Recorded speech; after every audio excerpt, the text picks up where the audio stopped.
The silence in the boardroom lasted longer than anyone expected. Every director in the room stared at me like they had just discovered a ghost sitting at the table. Lena's father finally cleared his throat. "Ethan, this doesn't change the structure of the company." I leaned back in my chair calmly. "Oh, it changes everything." The legal advisor shifted nervously. "Mr. Shaw does hold 49% of the shares," he said carefully.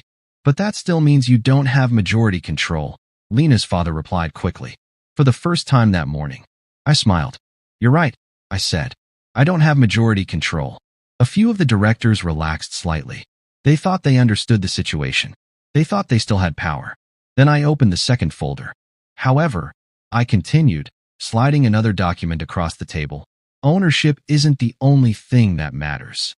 The room grew quiet again. The legal advisor picked up the document. His eyes widened. Then he looked at Lena's father. "You didn't know about this?" he asked. "Know about what?" Lena's father snapped.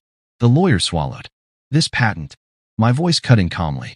"The software infrastructure that powers 70% of our platform." I paused. "My patent." The room froze. One of the directors whispered under his breath, "That's impossible." I shook my head slowly. "Actually, it's very possible." I leaned forward. "The company licenses that technology from a private holder." The lawyer finished the sentence quietly. "And that holder is Ethan Shaw." The color drained from Lena's father's face. "You're saying the entire company runs on my technology?" I finished. Silence. Heavy silence. Then I added the final line. "And that license renews every year." A director whispered nervously, "What happens if it's not renewed?" I met Lena's father's eyes. "Then the company stops working."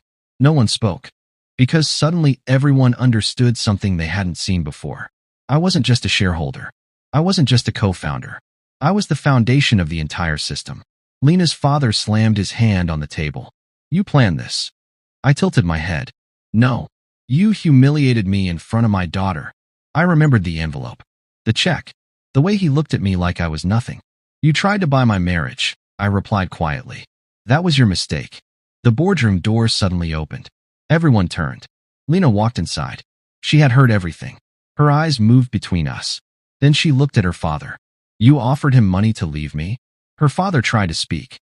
"Lena, it wasn't like that." $500,000, she said quietly. The room was dead silent. She turned to me. "Is it true?" I nodded once. "I never cashed it." Her father stood up angrily. "This is turning into a circus." "No," Lena said calmly. "This is turning into the truth." Then she did something no one expected.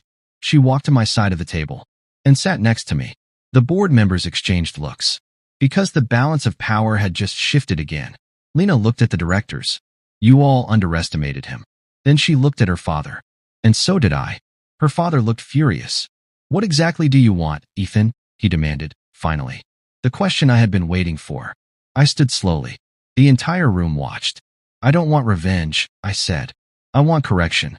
I looked around the table. This company was built by people who believed in ideas, not ego. Then I turned to Lena's father. "So here's what happens next." The room held its breath. "You step down as director." His chair scraped the floor. "You can't force me." I placed the patent agreement on the table. "Yes," I said calmly. "I can." The lawyer cleared his throat. "If the license holder withdraws support, investors would pull out within hours." Another director spoke carefully. "We'd lose billions." Lena's father looked around the table, but for the first time, no one supported him, because now they knew who actually held the power. His voice dropped. "You destroy the company just to get rid of me?" I shook my head. "No." Then I said the line that changed everything. "I'd save it." I slid the final document across the table. The lawyer read it quickly, then looked up in shock. "New CEO appointment." The directors leaned forward.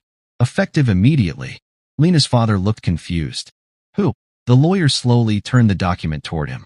At the top of the page was a single name. "Lena Shaw." My wife looked stunned. "You're serious?" she whispered. I nodded.